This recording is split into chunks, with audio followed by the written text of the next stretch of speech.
Bonjour YouTube, j'espère que vous allez bien. Je me fais un peu agresser par les rayons du soleil parce que je tourne cette vidéo tôt le matin puisque vous le savez aujourd'hui, donc on va être dans le passé, vous avez suivi le Dutch Open donc sur ma chaîne Twitch et demain du coup on se donnera rendez-vous à partir de 9h30 pour le championnat régional de Rouen. Et donc voilà, n'hésitez pas à venir évidemment. Et aujourd'hui je me suis dit que dans cette vidéo on allait aborder un sujet qui énerve les gens dans le jeu, c'est évidemment la thune. La thune, c'est quelque chose qui fait péter leur crâne aux gens, et vous avez bien raison de péter votre crâne, puisque Yu-Gi-Oh! Est un jeu évidemment qui nécessite de dépenser quand même pas mal d'argent pour avoir le meilleur deck méta à l'instant T. Et donc l'idée, c'est que je me suis dit que j'allais tout simplement regarder parmi les derniers régionaux, ce que j'ai fait évidemment en amont de la vidéo, pour vous sélectionner 3 decks qui respectent un certain budget. Le budget que j'ai défini ici, qui est un but que je vais appeler deck budget, ça va être 300 €. Je pense que c'est simplement un prix qui comment dire, ne représente pas énormément de decks dans la méta, mais qui représente certains decks qui arrivent à se hisser assez régulièrement en top. Alors assez régulièrement, ça veut dire quoi? Ça veut dire qu'il y en a un, deux, peut-être dans des tops à chaque fois. Ça veut pas dire que c'est le deck qui va vous donner le plus de chances de gagner, mais ça veut dire que c'est un deck qui peut vous permettre de prendre du plaisir et tout simplement faire des performances en WCQ, donc tournois régionaux, peut-être même au-dessus. Après, pour gagner, évidemment, c'est autre chose. Mais globalement, en voyant les commentaires hier, j'avais l'impression que ça vous plaisait un peu de parler des decks rock. Donc voilà, voilà un peu. Donc voilà, on y va, on est parti. N'hésitez pas à vous abonner, évidemment, à mettre un petit commentaire, à mettre un pouce bleu. Ça aide pour le référencement et ça m'aide aussi à réfléchir au sujet. Puisque là, on est parti sur une vidéo par jour. Donc vous le savez, des fois, il y aura forcément des moments où il n'y aura pas trop de choses à dire. Mais je compte sur vous, évidemment, pour ne pas hésiter à me le dire. Donc premier deck, et vous allez dire qu'on radote par rapport à hier, mais je vais en reparler, c'est évidemment le deck Exodia. Le deck Exodia qui a un prix qui n'est évidemment pas très haut, donc vous vous en doutez, il n'y aura pas de Fuvaros dans cette vidéo, il n'y aura pas de Fuvaros, puisque évidemment on est sur des archétypes qui tout simplement ne peuvent pas se permettre de les jouer, vu qu'on a un budget défini à 300 €. Et donc l'idée c'est qu'on arrive sur un deck qui coûte moins de 300 € avec des cartes qui sont fondamentalement très peu chères. Aujourd'hui, Ra03, donc Bonanza est sorti, donc par exemple une SP va coûter 10 €. Donc ça c'est quelque chose qui évidemment fait la différence. Les parties d'Exodia, c'est des cartes qui valent absolument rien aujourd'hui, elles ont des tonnes de rééditions. Le Heart of the Blue Eyes pourrait nous faire peur en termes de prix, il est quand même monté à 8 €, à la base ça valait quoi, 50 centimes, 1 € je crois. Voilà, les cartes sont un peu montées, mais ça reste quand même tout à fait acceptable. Vous le voyez, ça coûte 10 centimes, ça va coûter 1 €, ça va coûter 3 balles. Les cartes finalement qui vont nous coûter cher dans cet archétype, c'est des cartes qu'on réutilisera dans d'autres decks. Typiquement Ash Blossom qu'on peut retrouver à 3 balles, Triple Tactique Talent qu'on peut retrouver plutôt vers 5-6 balles en réalité en français je pense, plutôt que ce prix là. Le pot a été réduit, les impermes, enfin le pot a été réduit à 1 donc du coup un peu moins cher. Les impermes continuent également à valoir 3-4 balles en France. Mais voilà, l'idée c'est qu'ici on a un deck qui a fait ses preuves dans les tournois. Je pense à une stratégie qui est plutôt amusante. Malheureusement, évidemment, c'est pas le meilleur deck de la méta, mais on est quand même sur quelque chose de relativement acceptable si vous voulez tout simplement jouer dans cette méta. Et donc, je vous ai mis cette stratégie-là en 3e position des decks méta qui peuvent être relativement intéressants pour moins de 300 €, mesdames et messieurs. Je ne vais pas forcément m'attarder sur ce deck-là parce qu'il y a une vidéo qui est sortie hier qui traite beaucoup plus en profondeur du deck. Donc, je vous invite à la consulter. Deuxième deck que j'ai sélectionné, alors c'est un deck qui, comment dire, qui est encore là malgré les époques. Moi je sais que ça m'agace un peu qu'il soit encore là, mais beaucoup de joueurs sont plutôt contents parce que ils ont investi des sommes d'argent à l'époque dedans. C'est évidemment le deck d'Espia, le deck d'Espia qui aujourd'hui a énormément de rééditions, a énormément de dispositions.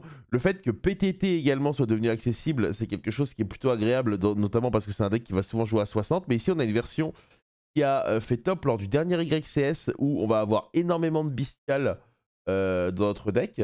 Il faut savoir que Quem aujourd'hui, qui était une carte qui coûtait 45 balles, aujourd'hui ça vaut 10 balles. Donc à partir de là, on est sur un deck qui vaut moins de 300 € et qui peut tout simplement s'en sortir avec une stratégie plutôt basée sur les fusions, évidemment, vous l'avez compris, mais qui va être plutôt efficace en réalité. Donc c'est un deck qui était hors de prix, c'est un deck qui va beaucoup se baser sur des rééditions comme Fenrir Kashtira qui est une carte hors de prix qui aujourd'hui vaut 10 balles. Le Lubellion pareil, Lubellion je crois est la carte la plus chère de notre deck vu qu'elle vaut 12-13 balles il me semble de mémoire, là ils me mettent 14 mais il me semble que c'est plutôt 12-13. Évidemment, n'hésitez pas à me corriger dans le chat, hein. Je suis pas forcément le mec le plus adroit sur les prix, même si on reste évidemment dans le budget défini. Donc comment ça se joue ce deck-là? Ce deck-là va se baser sur une capacité à casser les boards qui est assez importante, notamment en go second. Évidemment avec Branded Fusion qui va être la meilleure carte de notre deck, donc ça vous le savez, de toute façon je pense que même quelqu'un qui n'a pas joué à Yu-Gi-Oh récemment sait qu'il faut faire H sur Branded Fusion. On va avoir des cartes qui permettent évidemment de s'installer, de remonter des boards assez facilement comme Fenrir Kashtira qui va être très efficace en go second, Serviteur de Nadir qui nous permet d'envoyer un monstre de l'extra deck pour tout simplement ajouter un Dogmatica, mais l'idée c'est que les monstres qu'on va envoyer de l'extra deck c'est des monstres qui vont faire des effets lorsqu'ils vont toucher le cimetière. Donc ça c'est évidemment quelque chose qui est très très pratique. Je pense notamment au Titanic Lad qui est en fin de tour. Alors je vais la relire mais de mémoire ça 7 une Branded in Red. Tac. Donc voilà, ça permet de spé un Albaz. Donc en vrai, c'est pas cette une Branded in Red, mais ça permet de spé quelque chose qui va permettre de faire une fusion. Donc ça spé une carte qui va tout simplement permettre d'interagir pendant le tour adverse. À côté de cela, donc cette base Kashtira qui va être accompagnée d'un Théosis. Alors je suis pas très fan du Théosis parce que ça vous lock en Xyz Monster alors que vous jouez fusion, mais whatever. J'imagine que c'est peut-être une option en Go First qui peut être intéressante. On a 3 allures, 3 openings, 3 alubères. Ça, c'est les cartes qu'on veut absolument avoir dès le début de notre partie. Alors non, lui, il a choisi de mettre un seul alubère, une Branded Fusion et 3 openings. Très bien. Mais à côté de ça, voilà, on a 3 Cartesia, 3 Quem qui vont nous permettre tout simplement de stabiliser tout ça. Au niveau des bestiales, alors là, il y a tout ce qu'il faut. Donc si vous tombez sur les match-ups où ils sont efficaces, je pense notamment à des match-ups comme Voiceless, comme Yubel. Là, vous êtes servi. 3 Druisworm, 3 Saronir. Saronir qui est évidemment très efficace dans cette stratégie-là, puisque du coup, il va nous permettre d'envoyer une carte Branded lorsqu'il est envoyé cimetière directement depuis le deck. 3 Baldrake. Et évidemment, le roi de tous, Magnamut. Alors non, il y a 2 Baldrake et un Magnamut, excusez-moi. Je confonds les artworks. D'ailleurs, quand je casse, souvent les gens me le reprochent. J'ai du mal avec les artworks et à confondre Druisworm et Magnamut. Mais voilà, Magnamut, évidemment, qui est présent. Moi, pour le coup, c'est un deck que j'aime pas trop parce que c'est une stratégie qui va être, comment dire, plus efficace avec plus de 40 cartes. Moi, j'ai toujours été quelqu'un qui adorait jouer le minimum de cartes possible de façon à essayer de valider la stabilité. Maintenant, ça reste une stratégie qui est tout à fait viable encore aujourd'hui. On en voit quelques fois dans les tops.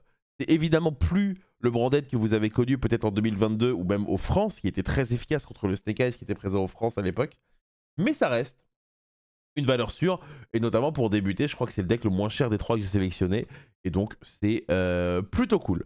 Voilà, dernier deck, mesdames et messieurs, dernier deck que j'ai sélectionné, c'est un deck qui performe beaucoup en WCQ, beaucoup moins en Major Event, et moi c'est un deck que j'aime tout particulièrement, c'est pour ça que je me suis permis de le mettre, parce que c'est vrai que c'est un deck qui est très très cher à sa sortie alors qu'il ne gagnait pas, et aujourd'hui il est quand même vachement rabaissé, notamment grâce à la réédition de sa carte principale. C'est Voiceless Voice. Voiceless Voice qui a fini 2ème à un régional à Houston la semaine dernière, qui est un deck qui n'est pas mauvais fondamentalement, mais qui à chaque fois a vraiment souffert déjà de son contraste entre son efficacité qui est vraiment tonitruante en Go First et dégueulasse en Go Second. Et à côté de ça, à chaque fois en face de lui, il y avait des titans, quoi. C'est-à-dire que quand vous comparez Snake Eyes H à tout ce deck, évidemment, Snake Eyes H donne plus envie si vous avez moyen. Mais encore une fois, c'est pas le thème de la vidéo. Le thème de la vidéo, c'est d'essayer d'avoir des decks qui, pour 300 € peuvent faire des résultats très décents. Et donc, encore une fois, on va voir que dans ce deck-là, on va avoir des serviteurs de Nadir avec, du coup, Maximus. Là, la différence, c'est que les cartes qu'on va envoyer de l'extra deck vont avoir un impact tout de suite sur le terrain. Donc, Entes peut détruire une carte, Garura nous faire piocher. Et ça, c'est plutôt cool, évidemment. À côté de cela, on va évidemment avoir les Fenrir. Donc, lui, du coup, notre ami qui a fait cette decklist, il plutôt base sa stratégie sur le fait d'avoir des cartes pour être pas trop dégueulasse en Go Second. Donc on pense à Fenrir et Serviteur de Nadir dont je viens de parler. Mais à côté de ça, il a un avantage que d'autres n'ont pas, c'est que lui, au lieu de jouer Impulse qui du coup bloque les lights, son deck étant light, il peut pas, mais par contre, il peut se permettre de jouer Dominus Purge. Et Dominus Purge, c'est globalement une sorte de 2ème Ash Blossom finalement, mais qui va l'empêcher, s'il utilise l'effet de la main, d'utiliser des Dark, des Water et des Fire pendant la partie. Spoiler alerte, il n'a pas ces cartes-là, excepté peut-être en extra deck. Il a peut-être un Dark avec ce bon vieux Chaos Angel, mais c'est pas une carte qu'on va tout simplement utiliser dans chaque partie. Donc, Voiceless Voice, pour ceux qui ne connaissent pas, c'est un deck rituel, c'est un deck qui a pour but de placer le plus régulièrement possible Le gardien du crâne. Donc le gardien du crâne, c'est un monstre qui va avoir 4100 points d'attaque si jamais on a l'eau sur le terrain dans le cimetière. C'est un monstre qui est une Omni-Negate, qui peut annuler l'activation d'une carte ou d'un effet si on a une low sur le terrain. L'eau, c'est une carte qui, lorsqu'elle est invoquée, va pouvoir nous placer une carte Voiceless Voice dans la zone magie piège et qui va tout simplement invoquer ce pays depuis le cimetière lorsqu'un rituel touche la table. Et donc, du coup, l'idée, c'est que vous voulez associer ces deux cartes-là avec cette carte-là qui s'appelle Barrière des Voiceless Voice, donc barrière de la sans-voix, je crois. Qui, du coup, fait en sorte que nos rituels sont les seuls monstres qui peuvent être ciblés pour une attaque, fait qu'on protège indirectement l'halo. Mais en plus de cela, l'adversaire ne peut pas cibler les lumières qu'on contrôle. Donc, du coup, l'idée, c'est que vous voulez à minima récupérer ça à chaque premier tour. Derrière, si vous voulez améliorer le setup, évidemment, il y a moyen d'ajouter le papy Voiceless. Pas dans la decklist, donc j'ai envie de crever. À la place, on a plutôt mis le pendulum graphe. Et évidemment, la trappe. Donc la trappe, elle est très importante, c'est la radiance. Qui du coup a deux effets en main phase. Soit elle mélange un monstre lumière rituel, vraiment le cimetière dans le deck, de façon à invoquer spécialement un Voiceless depuis notre deck. C'est pas une invocation rituelle, donc par exemple on peut pas invoquer Gardien du Crâne avec ça, mais l'idée c'est qu'en général on invoque Papy qui du coup se sacrifie pour invoquer Soravis, et lui il la cut. Et l'autre effet, c'est de cibler des cartes que l'adversaire contrôle au même nombre que les monstres, que le nombre de monstres rituels qu'on a sur le terrain et de les péter. Donc en général, vous allez pouvoir souvent péter jusqu'à 2 cartes. Et donc globalement, l'idée, c'est que notre deck a une certaine régularité. Le problème de notre deck, c'est que comme tout deck rituel, historiquement, ce sont des combinaisons de 2 cartes pour faire nos combos. À partir du moment où aujourd'hui, il y a beaucoup de hand trap dans la méta, bah, c'est compliqué des fois. Si on est contré une fois, voire 2 fois, de derrière se relancer. Et donc, nos fins de tour, quand on se fait contrer de manière pas forcément si abusée que ça, sont moins bien. Donc voilà pourquoi ce deck-là, aujourd'hui, est budget et moins cher que les meilleurs decks de la méta. Cependant, si vous aimez bien les decks rituels, ça reste un deck qui est très très agréable. Si vous êtes un joueur contrôle, c'est également très sympa dans le sens où ça vous fera peut-être penser à des vibes de... Alors moi, c'est ce à quoi ça m'a fait penser, des vibes de Heraklinos Chariot à l'époque, avec Equest qui recycle. Mais voilà, globalement, c'est le troisième deck que j'ai sélectionné comme étant un deck budget plutôt intéressant pour jouer. Encore une fois, je le répète les amis, ce ne sont pas du tout les meilleurs decks de la méta, mais ça reste des decks qui peuvent vous permettre de vous amuser et surtout de performer à Yu-Gi-Oh! Et ce pour moins de 300 €, ce qui est rare en 2024. Ce qui est très très rare. Voilà. Sur ce, je vous rappelle que demain, à partir de 9h30, on aura le CAS WCQ de Rouen. Donc c'est un tournoi qui se déroule en France, qui va permettre aux joueurs de récupérer des points pour les Worlds. Et aujourd'hui, donc pour ceux qui s'intéressent sur le replay Twitch, on aura tout simplement le Dutch Open, donc un tournoi international qui s'est déjà déroulé, mais que moi je vais caster dans quelques minutes. Donc voilà, prenez soin de vous, des bisous, et à demain pour une nouvelle vidéo.